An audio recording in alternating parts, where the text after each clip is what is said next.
Hello everyone. My name is Meenu Sharma, Nursing Department Clinical Instructor in RPIIT Medical and Technical Campus. Today we discuss about post-operative care. What is post-operative care?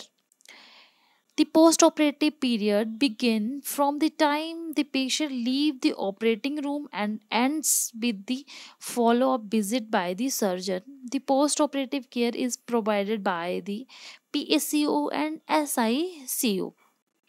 Purposes: to enable a successful and faster recovery of the patient post-operatively, to reduce post-operative mortality rate, to reduce the length of the hospital stay of the patient, to provide quality care services, to reduce hospital and patient costs during post-operative period. Phases of the post-operative new unit: first phase and second phase.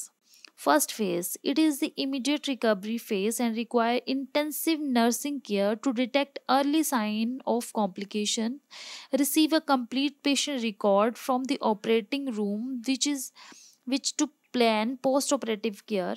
It is designed designated for the care of surgical patient immediately after surgery and patient requiring close monitoring. Phase 2, care of the surgical patient who has been transferred from the phase 1 post operative unit.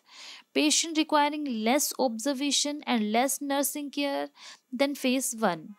The phase is also known as step down or progressive care unit.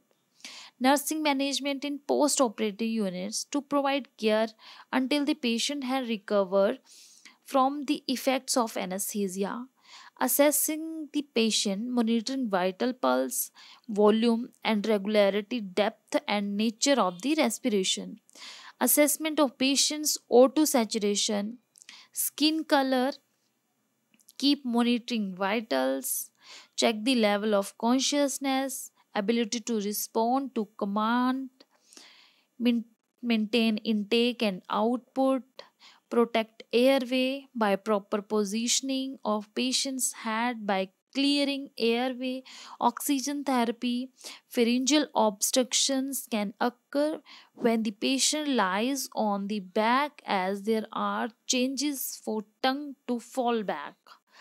Maintaining IV stability, like hypovolemic shock, can be avoided by timely administration of IV fluids, blood and blood products and medications, replacement of fluids, colloids and crystalloids, keep the patient warm, monitor intake and output balance, monitor the vital continuously with the patient condition.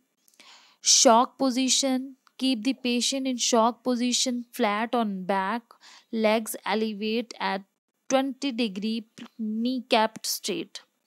Assessment of the surgical site like hemorrhage. It is a serious complication of surgery that result depth. It can occur in immediate post-operative or up to several days after surgery.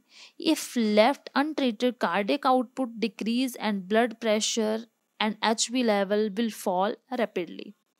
Blood transfusion if necessary. The surgical site incision should always be inspected if bleeding pressure dressing are placed.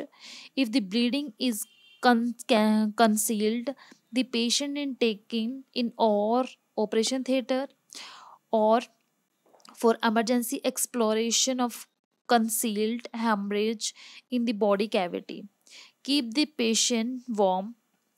Use warmer blankets, use warm lights, relieving pain and anxiety. Administer opioid analgesia as per doctor's order, epidural analgesia, NSAIDs, psychological support to relieve fear, to give sports, controlling nausea and vomiting. There are common problem in post-operative period. Medication can be administered as per doctor orders.